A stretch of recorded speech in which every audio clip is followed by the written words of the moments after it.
네, 안녕하세요. 저는 도지역 합격자이고요. 저희 도는 평가원 비지도한 지역이었어요. 그리고 최종 점수는 173.8이고요. 저는 총 5번 시험장에 들어갔습니다. 그런데 올인한 기간은 2년 정도로 볼 수 있을 것 같고, 3년은 일 병행을 진행했습니다. 그 가운데 중학교나 고등학교의 기간제 경험은 없었고요. 합격하던 해는 제가 사는 지역에 한 센터에서 중학교 방과 후 수업을 주 40수 정도 진행하면서 공부했습니다. 네, 우선 저는 최시원 교수님의 TBP 특강을 들은 적이 있고요. 합격하던 해 최진호 교수님의 기출분석 강의도 같이 들었습니다.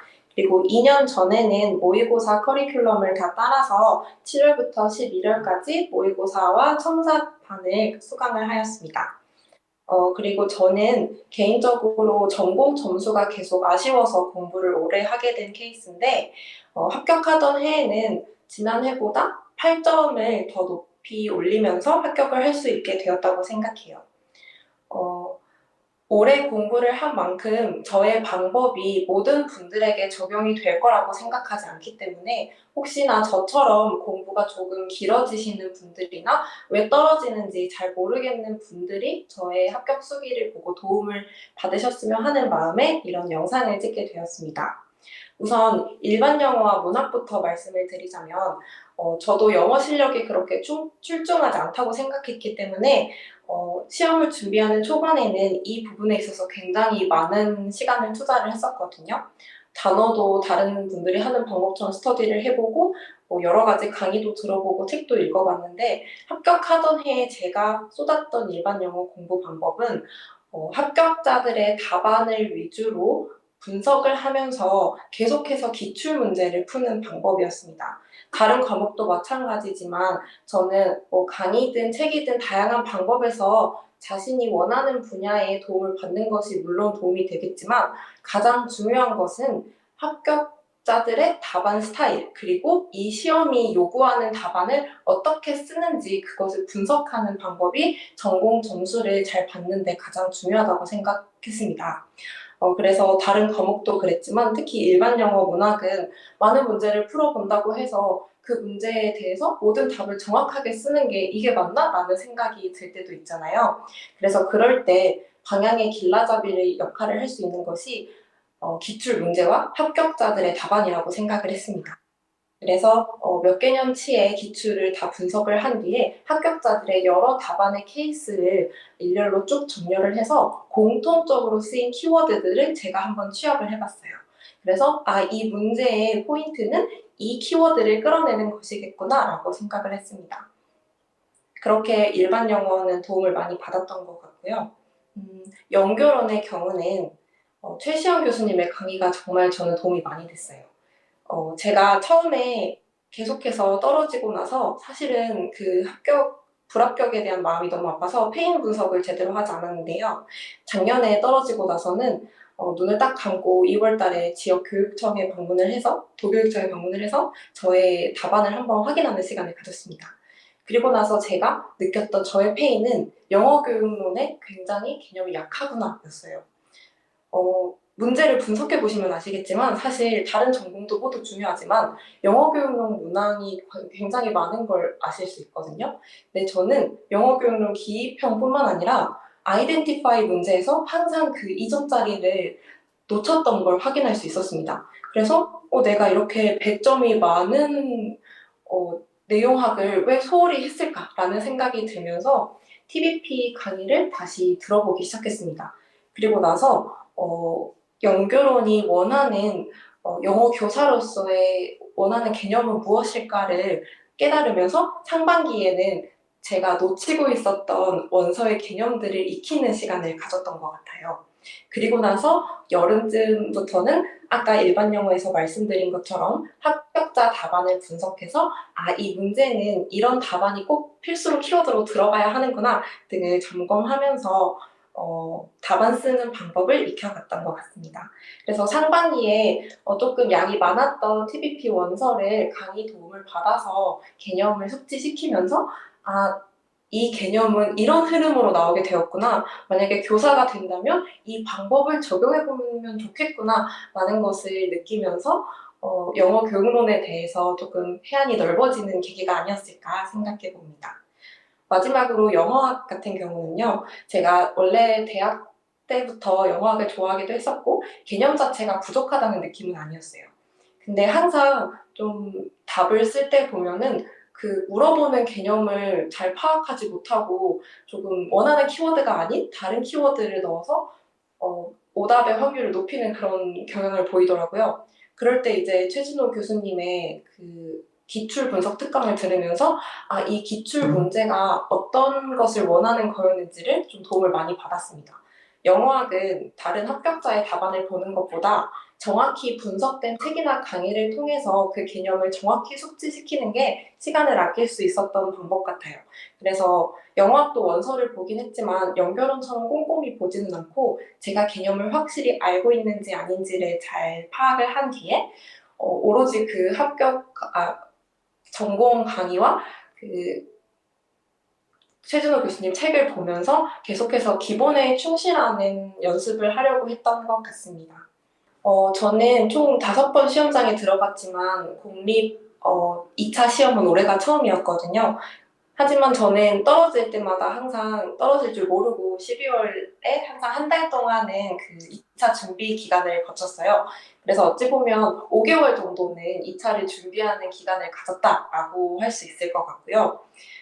평소에 제가 말하는 걸 좋아하고 사람들 앞에서 발표하는 데 자신감이 있었기 때문에 어찌 보면 조금은 그래도 두려워하지 않았다라고 말씀드릴 수 있을 것 같아요. 그리고 나서 2차에서 가장 도움이 되었다고 생각하는 부분은 평소에 일을 병행했던 경험이 아닐까 싶습니다. 그래도 실제로 중학생 아이들을 대상으로 일주일에 4시간이라도 수업을 하다 보니까 중학교 아이들이 이런 부분을 모르고 이렇게 설명하면 조금 어려울 수 있겠다를 평소에도 생각을 하는 계기가 되었어요. 그리고 단어를 설명할 때도 어떻게 설명을 해야 아이들이 오래 기억을 하고 잘 들을 수 있는지를 직접 고군분투하다 보니까 자연스럽게 2차를 준비할 때도 수업 실현의 지문이 나왔을 때 이 부분은 아이들이 모르겠다. 이 단어는 이렇게 설명해야 좋을 것 같다라는 개념이 자리 잡을 수 있었고요.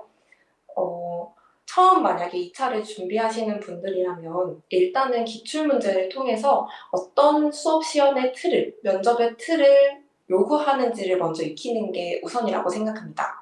그리고 두 번째로는 그 틀이 익숙해졌다면 남들과 똑같은 것도 안전하겠지만 나만의 어떤 진정성이 담긴 수업, 그리고 답변이 녹아든다면 고득점을 받을 수 있을 거라고 생각해요.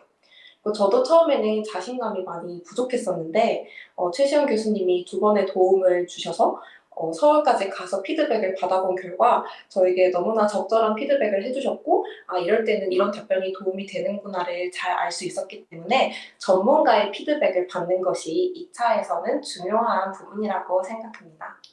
앞서 말씀드렸다시피 저는 조금 긴 수험 생활을 거쳤기 때문에 누구보다도 멘탈이 많이 약해졌었고 이런 부분에 있어서 도움이 정말 절실했었는데요. 그래서 저는 이걸 알려드리고 싶어요. 이 시험이 사실은 정해진 답도 없고 어떤 이것만 하면 합격한다라는 필살기 같은 공부 방법도 없잖아요. 그렇기 때문에 이 시험을 무작정 뛰어들기 전에 자신에 대해서 알아보는 시간을 가졌으면 좋겠습니다. 그래서 나는 어떠한 사람이고 왜 교사가 되고 싶은지 먼저 그 동기부여를 확실히 한 후에 그 다음에 나의 수업 패턴에 대해서 분석을 하셨으면 좋겠어요. 나는 오래 앉아서 공부를 해야 마음이 편한 스타일인지 아니면 짧게 앉았을 때라도 집중하는 시간을 늘려서 그 시간을 효율적으로 활용하는 게 좋은 스타일인지 분석을 먼저 해보셨으면 좋겠습니다. 그 다음에는 친구나 다른 스터디원들을 분석하는 것이 아니라 이 시험에 대한 분석을 해보셨으면 좋겠어요. 임용 시험은 교사가 되기 위한 시험이잖아요. 그래서 많은 전공 지식을 가지고 있다고 합격하는 것도 아니고 영어를 뛰어나게 잘한다고 해서 무조건 합격하는 것도 아니라고 생각해요. 그래서 이 문제가 물어보는 답을 빠른 시간 안에 정확히 쓸 수 있기까지 어떠한 능력을 길러야 하는가, 나의 수준과 시험이 원하는 수준을 정확히 파악한 후에 그 간극을 메울 수 있는 방향에 대해서 생각해 보신다면 여러분들의 시간이 좀 더 효율적으로 사용될 수 있지 않을까 생각해 봅니다. 그리고 저는 노량진 생활도 해봤었지만 노량진에 가는 것이 꼭 최고의 방법이다라고는 말씀드리기 힘들 것 같고요. 어떤 환경에서든지 내가 공부를 잘 할 수 있는 환경에 대해서 도움을 받으셨으면 좋겠어요. 저는 멘탈이 그렇게 강하지는 않았기 때문에 바로 제 옆에 있는 가족들과 친한 친구들의 도움을 많이 받았습니다. 그래서 합격했던 해에는 저희 아빠 근처에 있는 독서실을 구해서요, 관리형 독서실을 구해서 아빠가 출근하실 때 같이 독서실로 이동을 하고 퇴근하실 때도 같이 퇴근을 하면서 공부와 휴식을 완벽히 분리함으로써 저의 공부 시간을 잘 활용할 수 있었어요. 이런 식으로 나의 어떤 성향과 시험에 대한 성향, 그리고 환경에 대한 생각을 본인이 스스로 해보시고 최적의 방법을 선택하셔서 많은 수기들 중에 본인들에게 필요한 부분만 현명하게 취사 선택해서 교사가 되시길 바라보겠습니다. 감사합니다. 저도 그랬지만 처음에 이 시험을 준비할 때에는 누구나 핑크빛 미래를 상상하면서 시작을 하실 것 같아요. 어, 그런데 저는 생각보다 수험 기간이 길어지면서 그때 생각했던 저의 어떤 미래와는 조금 다른 수험 생활을 거치게 됐거든요. 그래서 이런 힘든 여정을 걸어가는 데에는 여러분들만의 어떤 정확한 구체적인 미래에 대한 비전이 있으면 좋겠다라고 생각을 했어요. 막연하게 교사가 되면 너무너무 행복하겠지? 이런 생각도 좋지만, 예를 들면 내가 만약 교사가 된다면 아이들이 영어를 재밌게 생각할 수 있도록 그런 부분에서 도움을 주고 싶다라던가 누군가 내가 교사가 되었을 때 이때 이 선생님이 나의 인생에서 이런 추억을 선물해 줬었지 하면서 힘을 줄 수 있는 교사가 되고 싶다. 이러한 구체적인 상상을 하신다면 좀 더 이 힘든 시간을 잘 버텨낼 수 있는 버팀목이 되지 않을까 싶습니다. 그래서 이런 부족하고 나약한 저도 이 시험을 합격했으니까 분명히 이 영상을 보고 열심히 공부를 하려고 마음을 다잡는 여러분도 교사가 될 수 있을 거라 확신합니다. 그래서 항상 늘 본인이 하시는 일에 눈을 크게 뜨고 똑바로 지켜보면서 제대로 하고 있는지, 또 나의 멘토는 정말 현명하고 좋은 사람인지 바르게 효율적으로 잘 나아가고 있는지를 점검하시면서 교사에 대한 꿈을 가지고 잘 나아가시길 바라봅니다. 감사합니다.